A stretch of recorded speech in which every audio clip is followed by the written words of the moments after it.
So you may or may not know this about me, but I am a ruler slut. And when I first got into quilting, every ruler I came upon I had to have. And so I have amassed quite a few rulers. I'm going to show you some of these and talk a little bit about these and talk about whether or not do I really need these rulers? Do I use them? Which ones do I use? What are my favorite? What are the ones I use most frequently? So right off the bat, one ruler that you definitely need if you're going to be a quilter is a good straight ruler. But they come in all kinds of different sizes. And these are just a few of the rulers that I own. So you can see I have ones that are, most of them are 24-inch long, but they're in various widths, like 1.5 inches, 2.5 inches, 3 inches, 8.5 inches, 12.5 inches. And I think I have a couple of other ones that might be a little shorter and various widths as well. Now, out of all of these rulers, which one do I reach for the most? Well, one that I'm not showing you here is my 1.5 inch by 12-inch ruler. I use that one all the time. I use it so frequently that it sits on my cutting table, ready for me to grab at a moment's notice. The other ones that I do use quite a bit, though, are the 2.5 inch wide, 24-inch long ruler, because that's great for cutting strips as long as they're no longer than 24 inches. And we'll come to what I use for ones like that, or how I do that later. I really do like the 6.5 or the 6-inch by 24-inch ruler. I use that quite a bit, and I not as frequently, but I am glad I have it, is the 8.5 by 24-inch ruler. Just recently, I bought the big ruler you see on here. This is a 12.5 inch by 24.5 inch ruler. And rulers are expensive. And the larger the ruler, the more expensive they are. I think this ruler was about $67 for it. But I picked it up because there are many times when I need to cut something that's 10, 11, 12 inches in width. And with a piece of fabric, fold from salvage to salvage, something like this makes short work of that. So I did invest in this ruler. But the other ones, really, I could get away with that big one I just talked about, and probably the 6-inch by 24. That would probably do me for most things, but I have more to choose from. Okay. Now, the next type of rulers, if I get my picture up here, that I use are, well, I don't use these, but I invested in them, and some of them are kind of expensive. And when I first started quilting, I thought these would be a really good idea. The two here on the right-hand side are from Fiskars, and they operate very much like a paper cutter does. This is the cutting wheel here, and it runs on a track. And the idea is you put this down on top of your fabric, wherever, and you just slice it with this. So you don't need a rotary cutter. I have one in a 12-inch size, and this one I believe is a 6-inch size. Maybe a little less. No, it's 6.5 inches. Guess what? They hang on my wall, they're decor. I never use them. I have only ever used them maybe once to try them out. So why don't I use them? Well, they're a bit of a pain in the butt. They slide around. Now I could fix that up. I could put a little grippy on the back of them or whatever, and that would solve that problem. I find them difficult to read, to figure out exactly where you're going to be cutting. Way too many markings on them. And that's not something you often hear someone say about a ruler. More the better. And they're just very awkward to use, I find. So they cost a lot of money. I think the 12-inch one was, well, close to $100. And the one beside it, the 6-inch, I think that was at around $75 or $80 range as well. Now, to the left of these are two more rulers. I'm going to talk about this one up here at the top. You can't really see it that well in the picture, but there is a lip up here that actually is meant to hook over the edge of your fabric to keep your cutting straight. Now, first of all, you have to make sure you have a straight edge on your fabric to hook that onto. And again, this one slides a little bit, but you could fix that up with a little grippy. I never really use it. The concept was very interesting. Again, this is something I bought when I first got into um, quilting, but I never use it. It's another ruler that just hangs on the wall for decor purposes or whatever. The one beside this, though, is a very, very special ruler, and I do use it, but it's meant for when you do in the hoop machine embroidery tiles. This allows you, it's called the By George ruler, Trimmer 2.0 by George, I think it is. It comes from the Hoop Sisters, who are big into machine embroidery. And they do a lot of things where you make wall hangings or quilts with their designs. And in those, you have layers. You have layers of batting, you have a layer of fabric, a piece of backing fabric, and you probably have some stabilizer. So what this allows you to do is to cut a 1/4 inch seam allowance on your block, but without cutting. It allows you to cut the batting and the stabilizer, leaving the top fabric and the bottom fabric for when you sew the pieces together, the quilt as you go kind of method. This at one point was not an easy ruler to get. They aren't bad for price. I think it was $30 or $40 Canadian. I did finally pick it up at my local quilting store, and I have used it, and it does work for what it's intended to do. Now, I've heard rumors that there's going to be a 3.0, and I'm not sure what the difference will be with that. But if you're into machine embroidery and you're into in the hoop quilts or tile pieces, things like that for wall hangings or whatever, then this ruler I would recommend that you get. And there are plenty of videos on YouTube showing you exactly how to use it. It is worth the investment. But these other 3 rulers, nope. I wouldn't invest in those again. Well, I already own them, but you know what I mean. Okay, triangles. Can you ever have too many triangle rulers? Um, yes and no. It depends on what you're using them for. Now, some of these rulers do the same thing, they just have different markings on them. So this one and this one, they are called the Perfect Trimmer, I believe, and they're from Missouri Star Quilt, and they work really well. So especially if you're doing half square triangles, because that's really what I use them for the most. You line up one of the lines for your measurement along your seam line, and away you go, and you have a perfectly cut half square triangle, and they work really well for that.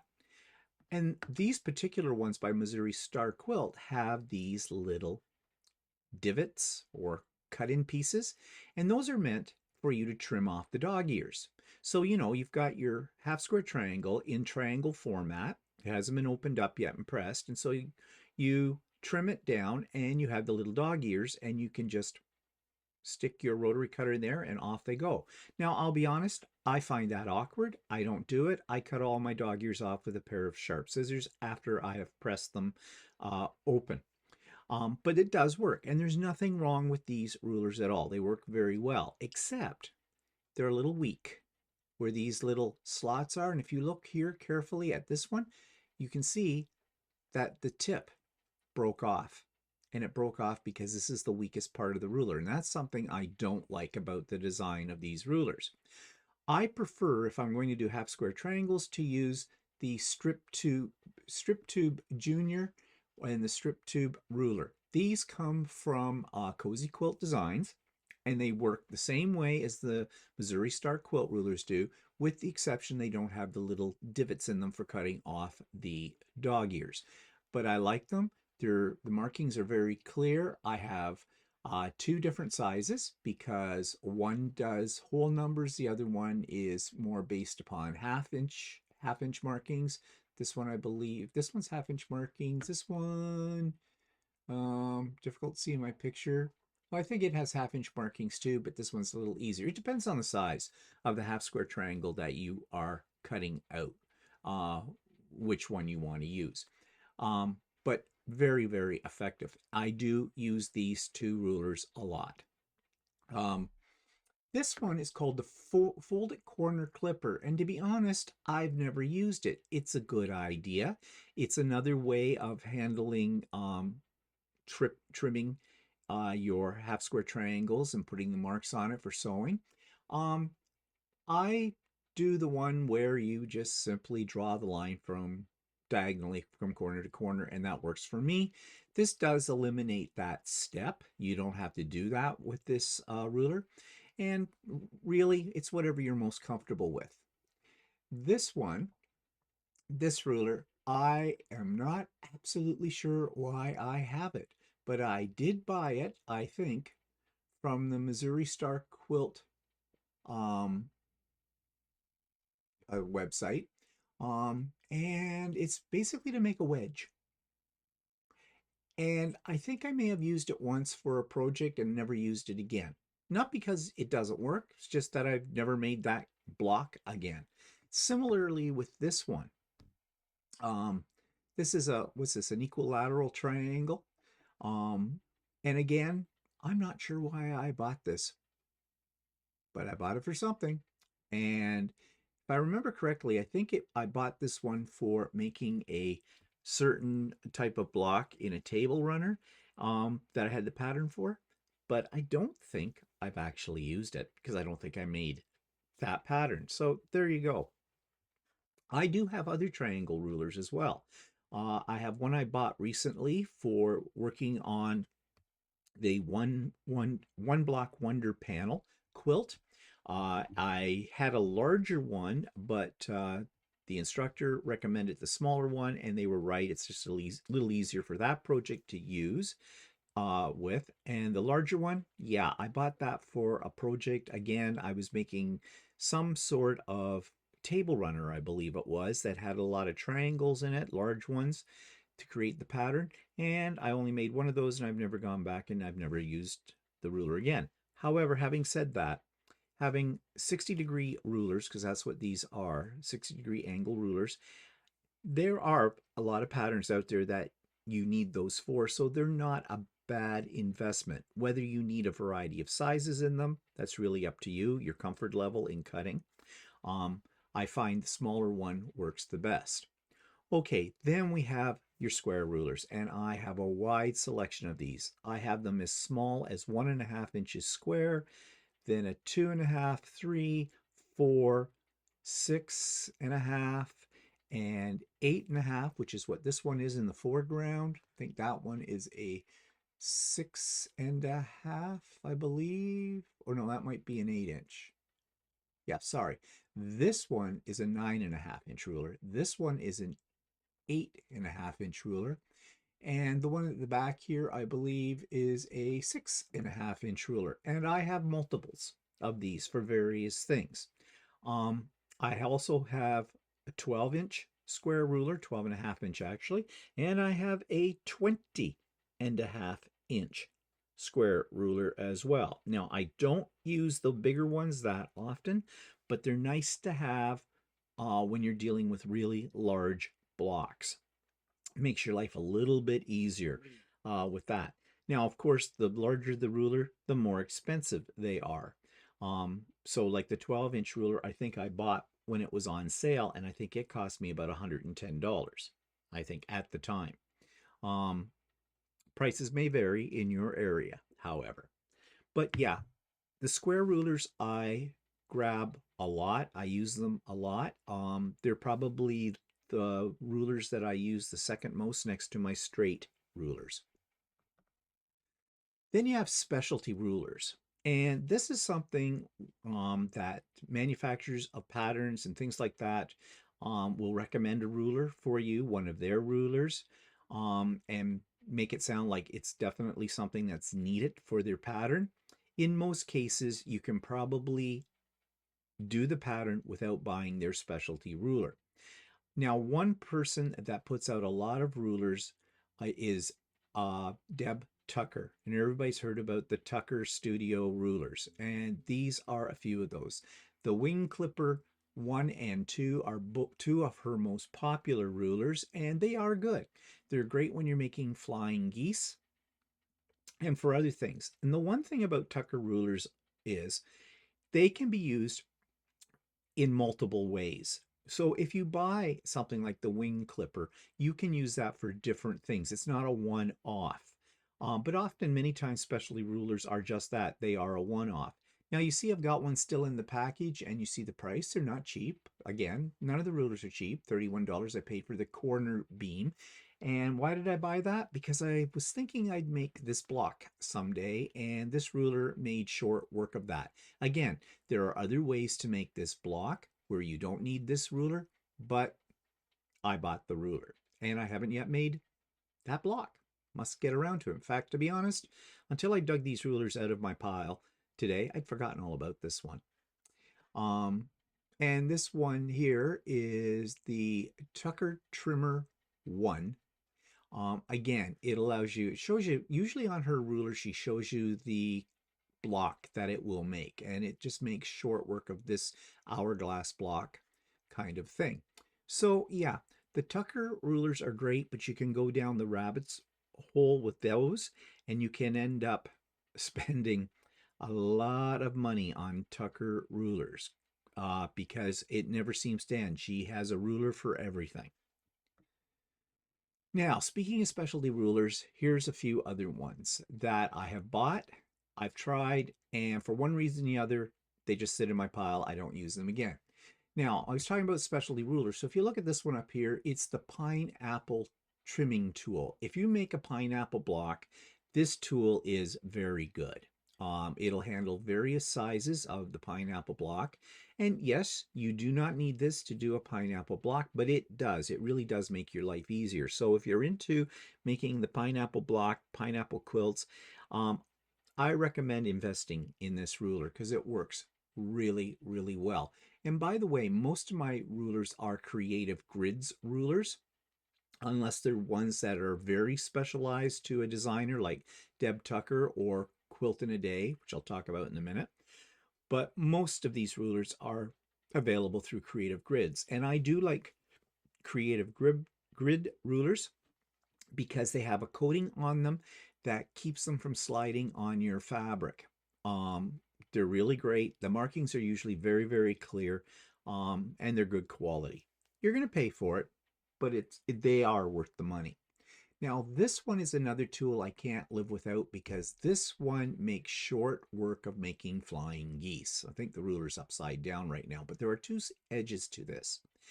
And in here, and you can't see it in the picture very well, there is a legend which shows you how, and you're making 4 flying geese at a time with these rulers.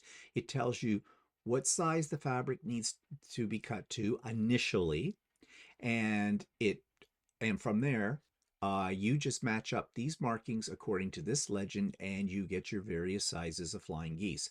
I absolutely love this ruler. This is a ruler, I think it's called the Ultimate Flying Geese Ruler. It's by Creative Grids. It was recommended to me by an instructor in a class I was taking where we were doing a lot of flying geese, and definitely this ruler I absolutely love for flying geese. Now, these two rulers by Eleanor Burns' Quilt in a Day, I got before I got this ruler, and they're for flying geese as well. And they work very well. They're very functional, but I like this one much better. So these ones I never use. Plus, the Quilt in a Day rulers do slide, and you'll notice there's little rings on here. These are ones that I bought and I put on the ruler to keep it from sliding.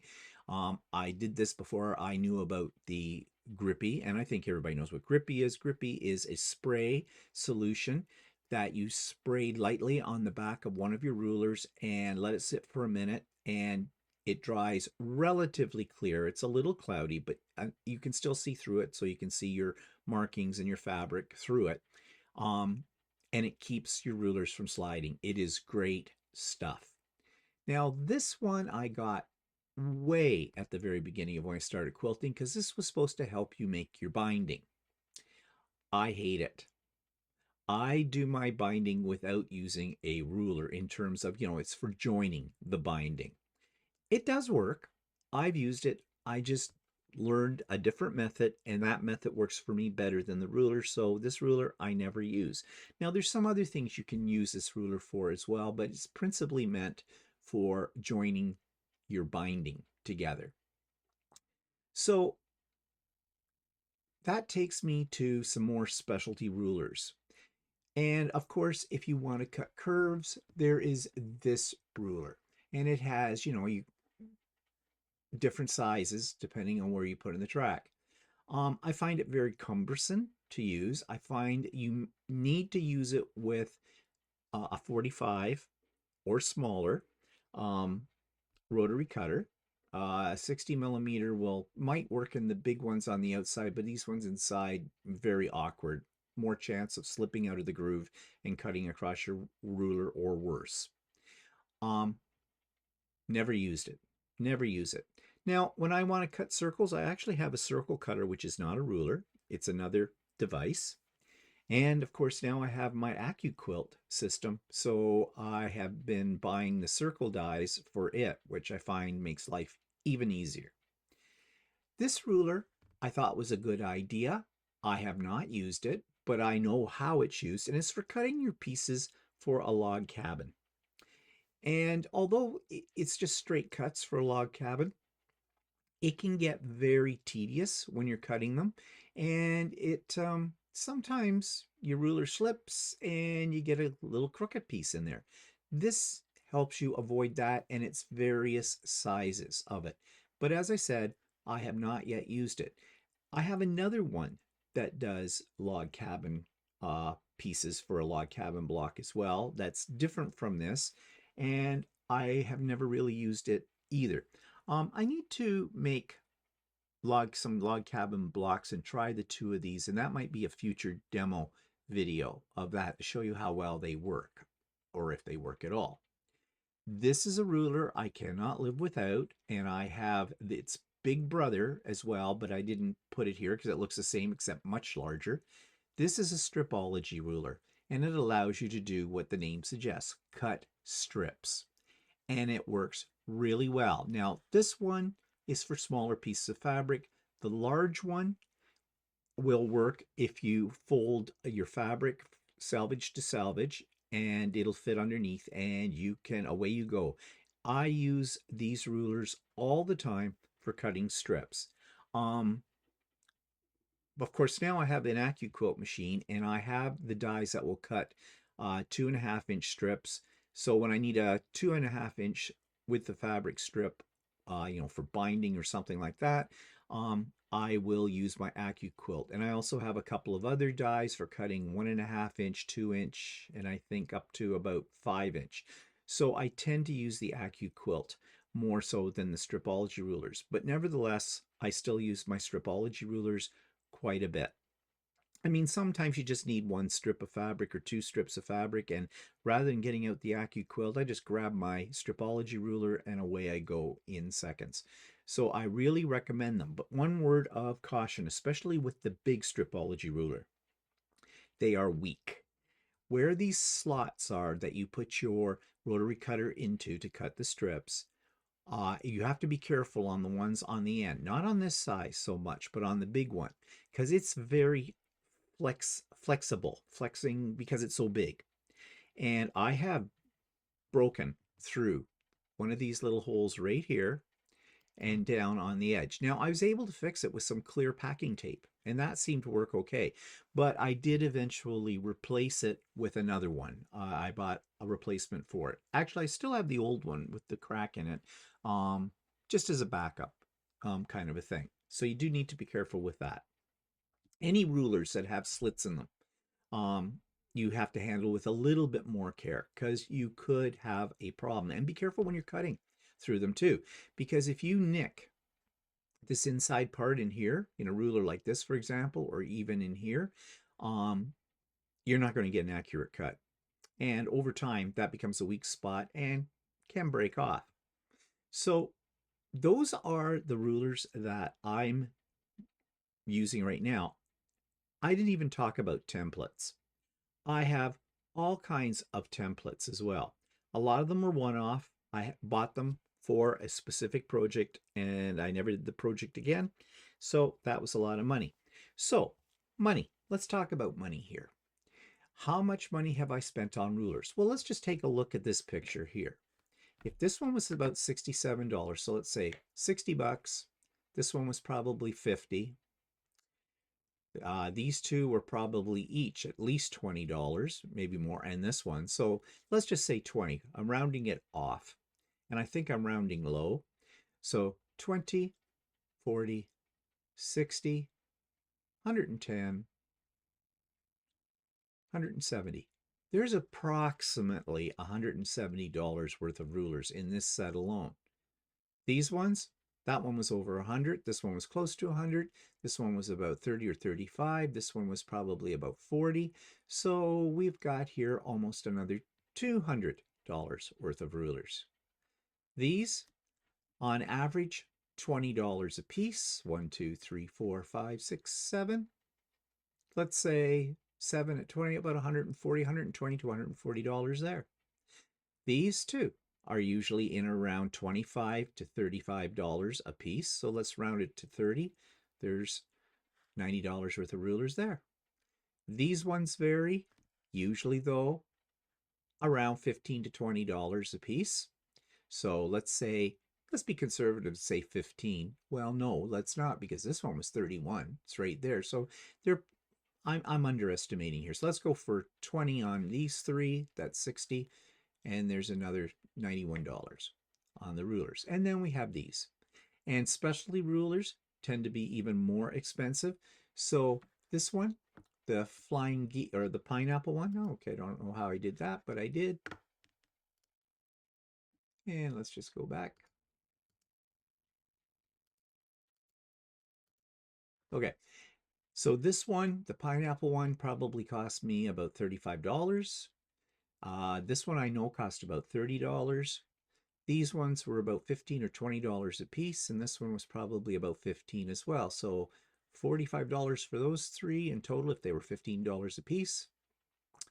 20, let's say 20, and this one was probably 30, so another 50, $95 to $100 on rulers. So in all told here, what do we got? We have